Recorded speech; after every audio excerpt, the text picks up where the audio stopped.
Muy buenos días, chicos. Es un gusto tenerlos ya conectados en el curso de Fundamentos de Derecho. En esta oportunidad vamos a continuar con nuestra clase y vamos a trabajar lo que son las etapas del desarrollo del capitalismo, ¿sí? Previamente habíamos visto ya una primera y una segunda etapa del desarrollo del capitalismo. Vamos a tratar de recapitular. En una primera etapa, pues se daba esa formación de los estados burgueses, ¿verdad? Recordando, chicos, que estos estados burgueses son originados por aquellas familias que de alguna manera eran parte de los siervos, pero que se fueron independizando de alguna manera y dentro de su localidad empezaron a tener un grado de independencia y de poder político también, ¿verdad? Recordemos que estamos pues desarrollando temas del feudalismo hacia el capitalismo. Entonces, pues es esa clase social, de esa casta social que estaba dentro de los siervos. Muy bien. Es el periodo del triunfo y consolidación del capitalismo en los países avanzados. Así, pasamos a otro punto importante que fue la segunda etapa. Esta segunda etapa es importante recordar que abarcó desde el año de 1871, ¿verdad? Hasta la terminación de la Primera Guerra Mundial en 1918. Ya estamos hablando de época contemporánea, si usted lo quiere ver así. Este periodo significó una gran transformación del viejo capitalismo, ¿verdad? En aquel capitalismo que iniciaba a dar los primeros pasos, pues se convierte en un capitalismo libre en imperialismo, ¿sí? Hablamos del año de 1918. Posterior a esto, y aquí fue donde nos quedamos, pues ya tenemos la tercera etapa, que comenzó precisamente con esa terminación de la Primera Guerra Mundial en 1918 y sigue hasta nuestros días, ¿verdad? Esta etapa se caracteriza por el desarrollo desigual de los países capitalistas, y aquí es donde podemos ya observar algunas potencias o el establecer algunas potencias mundiales, ¿verdad? Donde el avance económico se da por medio del capitalismo y de la propiedad de los medios. Entonces, ahí se da el desarrollo también de la sociedad, ¿verdad?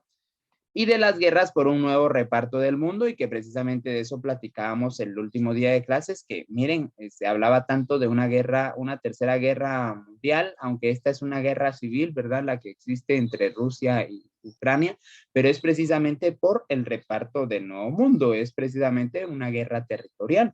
Entonces, pues aquí se da, no, creo que está bien claro el ejemplo de esta tercera etapa en la que vivimos. Muy bien.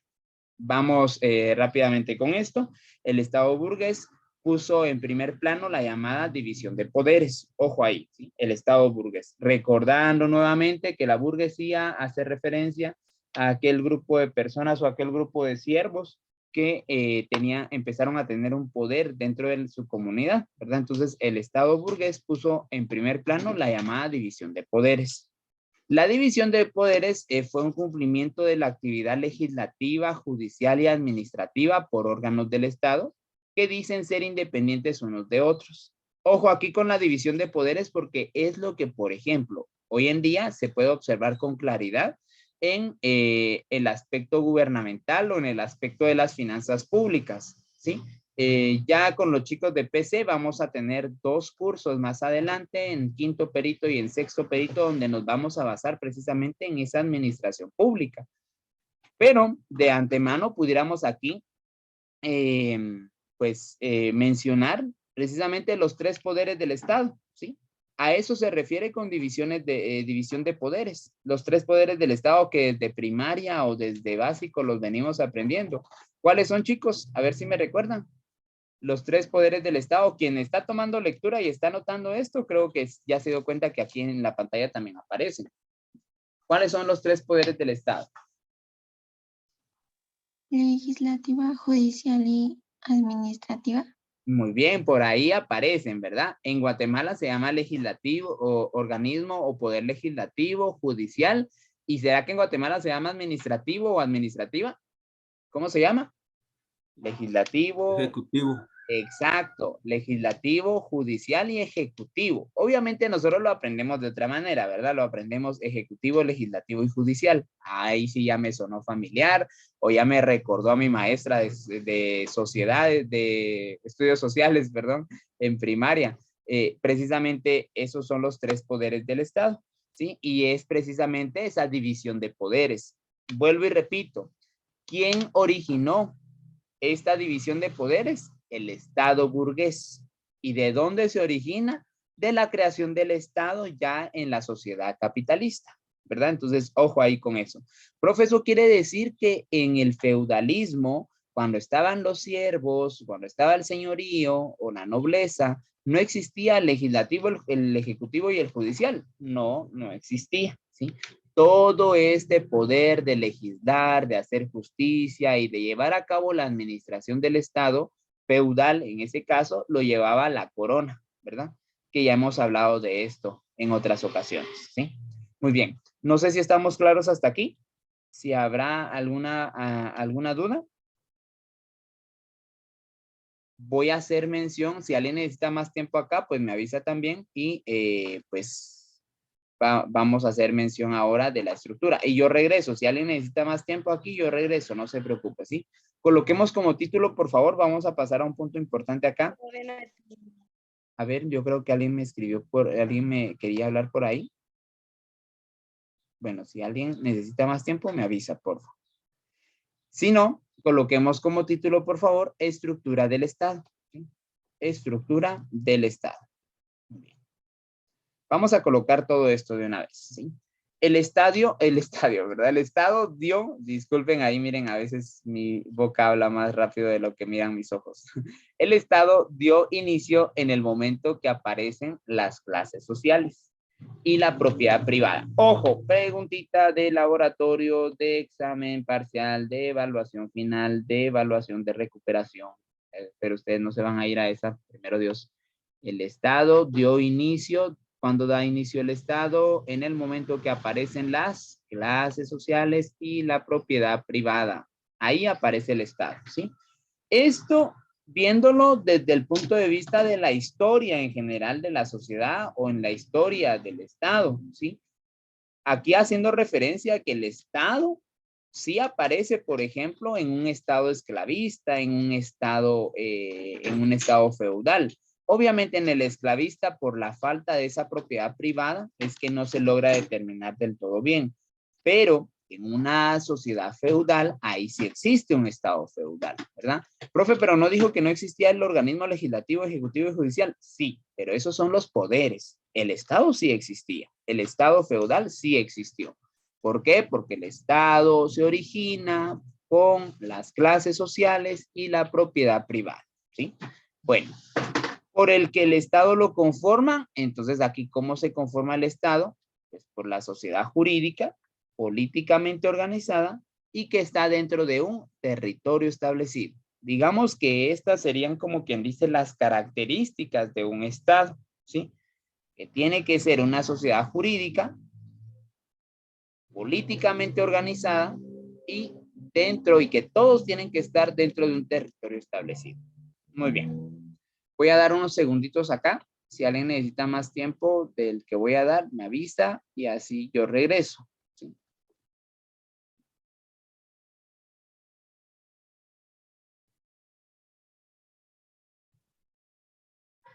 Vamos a seguir hablando ahorita del Estado y ya vamos a hablar precisamente de esa división de poderes, ¿sí? Aquí ya más enfocado el término de Estado a esa división de poderes que aparece en el capitalismo, ¿verdad?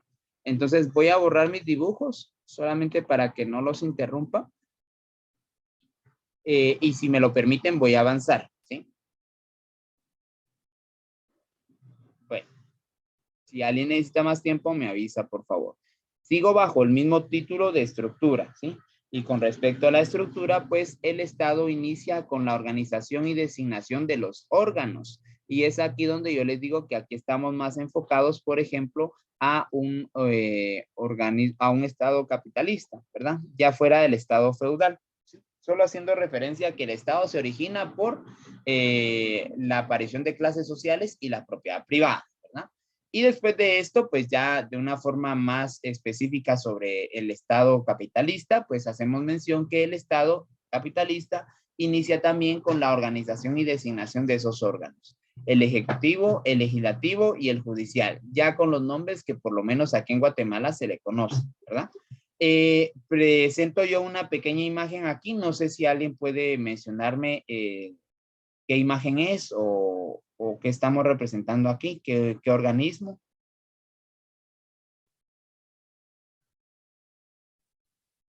Esto es de Guatemala.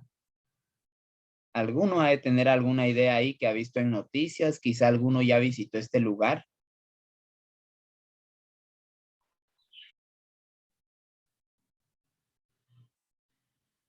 A ver, ninguno. No recordamos ahí esta imagen. Muy bien, por aquí tenemos ya unas ideas. Dicen que es el organismo ejecutivo. Uno de estos tres debería de ser, ¿verdad? Uno de estos tres. A ver, ¿alguien más con opiniones?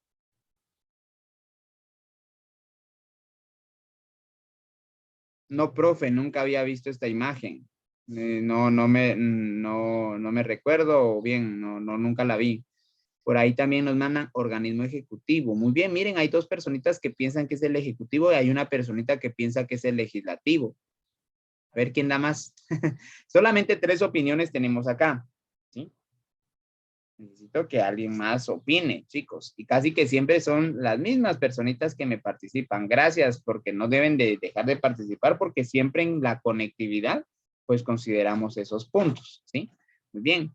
Ya aquí también nos dice que es el ejecutivo, también nos dicen por ahí que es el judicial. Miren que gana el ejecutivo. El ejecutivo. Muy bien, miren, dice, hay una opinión por acá que dice, sí es ejecutivo porque es donde están todos los diputados, mencionan por acá. Muy bien, bueno, vamos a cerrar esta lluvia de ideas o estos comentarios que teníamos por acá, ¿sí? Estas ideas principales. Esto es el organismo legislativo. Creo que fue una sola persona la que me mencionó el legislativo, ¿sí? Debemos de aclarar que en el ejecutivo, que fue la que opinaron más, sí, por ahí alguien ganó, fue una personita nada más la que le atinó, pero en el ejecutivo, ojo aquí, es donde está el presidente y el gabinete de ministros. ¿Cuántos ministerios hay? Esto lo vamos a ver más adelante. Son 14 ministerios los que existen en Guatemala, ¿sí? Está el Ministerio de Economía, el Ministerio de Finanzas Públicas, el Ministerio de Educación, el Ministerio de Agricultura, Ganadería y Alimentos, y así, que también se conoce como MAGA, ¿verdad? Ustedes han oído de esto, y así hay 14 ministerios en Guatemala. Hay 14 ministros, está el presidente, el vicepresidente y todas las secretarías adjuntas. Eso es ejecutivo, ¿sí?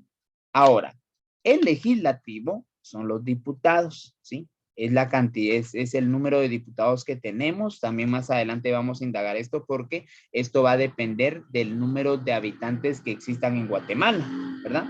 Y precisamente esta fotografía es del Congreso de la República, ¿sí? En el Congreso de la República es donde están todos los diputados para poder darle lectura, aprobar o sancionar o vetar algunas normativas, ¿sí? Ellos más que todo van a organizarse para poder elaborar las leyes que van a regular el comportamiento de los guatemaltecos en muchos aspectos, civiles, mercantiles, tributarios, ¿sí? En todos esos aspectos, pues, es el organismo legislativo quien va a formular esas normativas ley. Y por otro lado, el judicial, que el judicial es donde encontramos a los jueces, a los magistrados, a los jueces de primera instancia, ¿sí? Más adelante, como les digo, hay un curso, sobre todo con los contadores, donde en legislación fiscal vamos a indagar más en estos organismos precisamente dentro de un año, en la primera unidad. Por ahí dice, ya no me acordaba, dice de eso. Entonces, sí, ¿verdad? Yo sé que lo han visto, lo vieron en primaria, en básico, pero es importante recordar, sobre todo porque estoy trabajando con área comercial, estoy trabajando con mercadólogos, estoy trabajando con administradores de empresa y con peritos contadores. Aunque no les vaya a impartir yo el curso de legislación fiscal o finanzas públicas a administración y a Merca, yo sí les suplico que no olviden estas pautas principales de este curso, por favor, ¿sí? No lo olviden porque es fundamental, inclusive hasta para sexto, para seminario, porque ahí tienen el proyecto Nación y en el proyecto Nación tienen que retomar todo eso. Entonces, traten de guardarlo y colijarlo de la mejor manera, ¿sí? Vamos a seguir avanzando porque si no se nos va a ir el tiempo y hoy termino mi clase de fundamentos de derecho, principios generales del derecho. Vamos con este punto. El Estado de Guatemala, ojo con esto, es libre, independiente y soberano, ¿sí?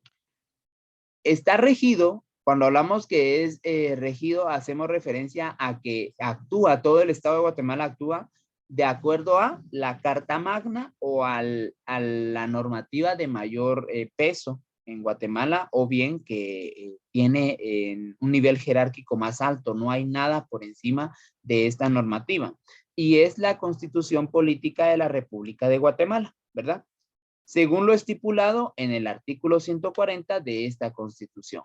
En ese artículo 140, fíjense que es importante que en toda casa exista una Constitución, ¿sí? Ustedes pónganse a pensar aquí, de veras, ¿será que aquí en mi casa hay una Constitución? ¿O será que mamá o papá tienen una Constitución? Yo recuerdo que tal vez me la compraron en básico, pero todavía estará. Pues fíjense que o sea, lo normal o bien lo correcto sería de que en toda casa estuviera una Constitución. Y ahora bien, ustedes que ya tienen ahí su dispositivo digital, su tableta, su celular, su equipo de computación, pues que lo tengan mínimo digital, ¿verdad? Porque es importante tomar una lectura de nuestra Carta Magna, ¿sí? De la normativa o de la ley suprema, ¿sí?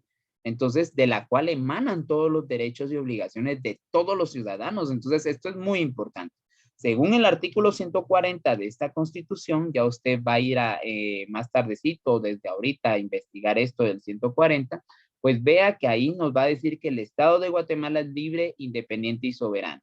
Cuando hablamos de libre es porque de alguna manera no dependemos de, o bien el Estado de Guatemala no está sometido ante otro Estado o ante otra organización política, ¿sí?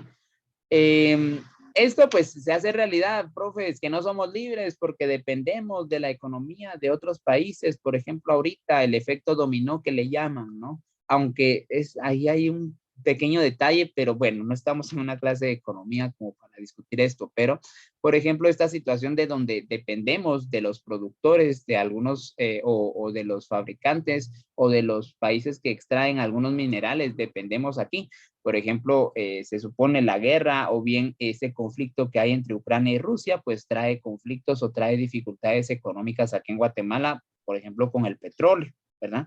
Entonces, no somos libres, entonces, porque de alguna manera en ese aspecto económico, pues dependemos, pues sí, se supone que es libre porque no estamos sometidos. Independiente precisamente porque nosotros tomamos nuestras propias decisiones en materia política y administrativa, ¿verdad? En materia gubernamental, o sea, del Estado, no dependemos tampoco de alguna institución, ¿verdad? O algún país, ¿sí? Y soberano porque la soberanía hace referencia al poder, ¿sí? Debemos de recordar que la soberanía emana del pueblo, ¿sí? O sea que es el pueblo quien tiene el mayor poder aquí en Guatemala.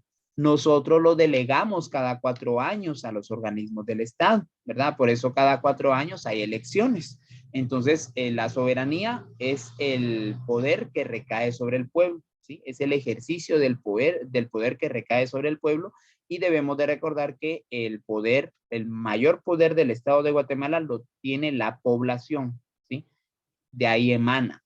Eso sí, cada 4 años nosotros delegamos ese poder al presidente, vicepresidente, quien ya contratará o bien adjuntará a los ministros de Estado, a los diputados, y también nosotros los elegimos, y a los alcaldes, incluso a los gobiernos locales. Entonces, nosotros delegamos ese poder a esas personas, ¿sí?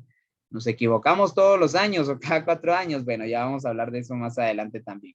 Su sistema de gobierno, ojo acá, el sistema de gobierno de Guatemala es republicano, democrático y representativo, ¿sí? Cuando hablamos de republicano, hacemos referencia porque la administración pública o bien la representación del pueblo o la imagen de este aspecto republicano está basado en una persona o en dos personas, que es el presidente, es el binomio presidencial, ¿verdad?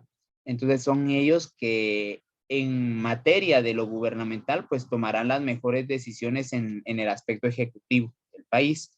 Democrático porque de alguna manera también se pretende que el pueblo sea partícipe de la toma de decisiones. Entonces, cuando hablamos del aspecto democrático, hacemos referencia a que debe de existir participación no solamente de esos funcionarios públicos, sino de toda la sociedad, para que la sociedad pueda opinar y decidir en materia gubernamental.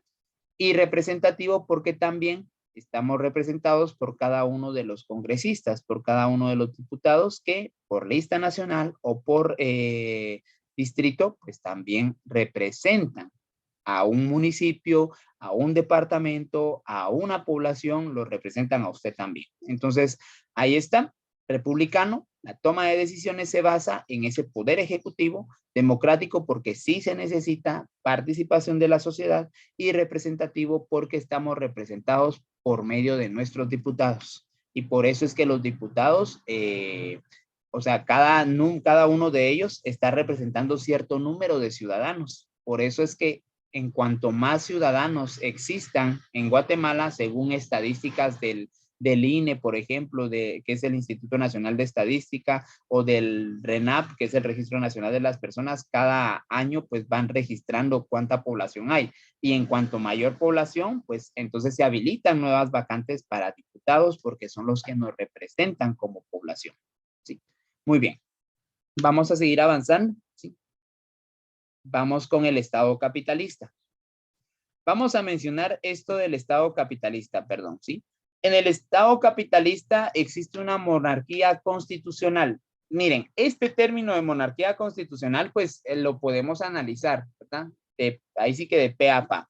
Cuando hablamos de monarquía, alguien podría decir, profe, esto lo vimos en el Estado feudal, o esto es del feudalismo, la monarquía, ¿verdad? Yo les decía, aquí están los siervos, que son los trabajadores o los campesinos, los obreros, y aquí de este lado está el señor, el señorío, la corona, la realeza o la monarquía.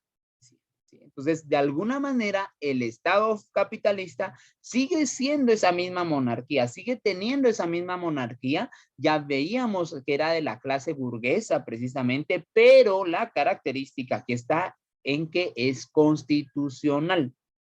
Y acabamos de hablar de la Carta Magna o del poder de aquella normativa máxima, ¿verdad? O de mayor rango, que es la Constitución Política de la República de Guatemala. Entonces, cuando hablamos de monarquía constitucional, hacemos referencia siempre a esa élite de personas que permanecen en el poder, pero que ahora, a diferencia del feudalismo, ahora sí están basados en una constitución, en una carta magna, en una normativa de mayor poder o bien de un nivel alto jerárquicamente. Entonces, esa es la gran diferencia. Por eso es que ahí es donde aparece la división de los poderes, ¿verdad? Y de esto acabamos de hablar, que es constitucional. Espero que vaya quedando todo claro con esto, ¿verdad? Porque miren, esto es la base de todos los cursos que vengan por delante, ¿sí? Por eso en administración se llama principios generales del derecho, fundamentos de derecho para los peritos contadores. Entonces también para Merca creo que son principios. Entonces, pues, por eso es importante, ¿sí? República de, bueno, aparece cuando, aquí, perdón, con la monarquía constitucional, aparece cuando la burguesía no alcanza de inmediato el poder total, ¿verdad?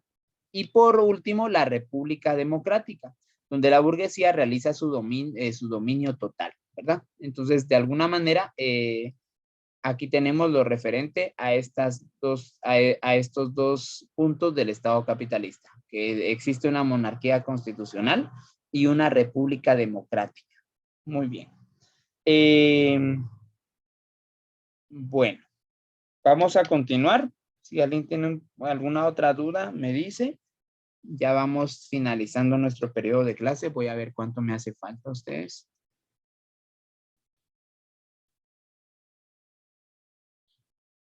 Bueno, ya me hace falta poquito. Bueno, creo que vamos a terminar ya. Voy a avanzar, ¿sí? Para culminar nuestra clase y que nos quede un tiempito ahí para aclarar algunas dudas, ¿sí? Entonces vamos acá. Derecho de la sociedad capitalista. Coloquemos como título esto. Ya es de nuestros últimos títulos de esta unidad. Derecho de la sociedad capitalista. Y para esto vamos a, pues, a pedirle de favor a un jovencito que nos pueda ayudar aquí con lectura. Vamos a pedirle a Anthony Aguilar, que nos pueda tomar lectura de esto. Noemí tiene la mano arriba. Noemí, perdón, antes de escuchar a Anthony, no sé. ¿Me quería decir algo, Noemí? Perdón, profe. Bueno, yo creo que solo levantó la mano así por un dedazo. Bueno, Anthony, por favor, con lectura del primer punto, del derecho de la sociedad capitalista. Es la voluntad hecha ley de la burguesía, voluntad que viene determinada por las condiciones materiales de la vida de esta clase. Se refiere a la propiedad privada. Propiedad privada, artículo 39 y artículo 43. Muy bien, excelente. Gracias, Anthony. ¿Sí? Al final, el derecho de la sociedad capitalista es esa voluntad. Ahí está la parte importante. ¿Sí? Es esa voluntad hecha ley. ¿Sí? Aquí podemos discutir y podemos tener unos cuantos minutos de análisis, ¿verdad? Sobre esa voluntad hecha ley, porque se supone que esa voluntad debería de ser de la sociedad. Al mencionar un Estado democrático y sobre todo representativo, debería de ser precisamente una voluntad de toda la población, ¿verdad? Que favorezca a toda la población. Pero miren aquí lo que dice al final. Es la voluntad hecha ley de la burguesía. Este término de burguesía hasta este momento ya no debería de ser del desconocimiento de todos, ¿verdad? Que la burguesía en la sociedad capitalista hace referencia a esa proporción de la población que es dueña de los medios de producción. O sea, los capitalistas o las personas que tienen en sus manos la industria del país o las empresas del país.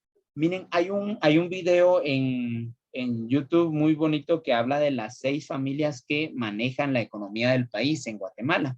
Vamos a ver si nos da tiempo, de veras que sí, voy a tratar de avanzar para que ustedes entiendan mejor esto, ¿verdad? La voluntad que viene determinada por las condiciones materiales de vida de esta clase. Ojo acá, recordemos de que aquí la voluntad hace referencia a esas condiciones materiales, ¿sí? O sea, ¿qué es lo que esta proporción de la sociedad, la burguesía, necesita materialmente con respecto a la vida diaria? Entonces, miren, es una realidad un poquito difícil porque el derecho de la sociedad capitalista es que todo lo que la burguesía necesita, todo lo que la burguesía quiere o las condiciones materiales que quieren tener para una calidad de vida de esta clase, pues se hace ley. Entonces, de alguna manera, como es un Estado, una monarquía constitucional, y la Constitución ordena la división del Estado por poderes, pues entonces la burguesía se aprovecha de esa división de poderes y entonces empieza a formular leyes para mejorar sus condiciones de vida, sin importar que pueda dañar a la demás población, que es una clase media o una clase pobre, ¿sí? No importa porque a lo que se pretende es asegurar las condiciones de vida. Se refiere a la propiedad aquí, en resumen. Se refiere a la propiedad privada, ¿verdad?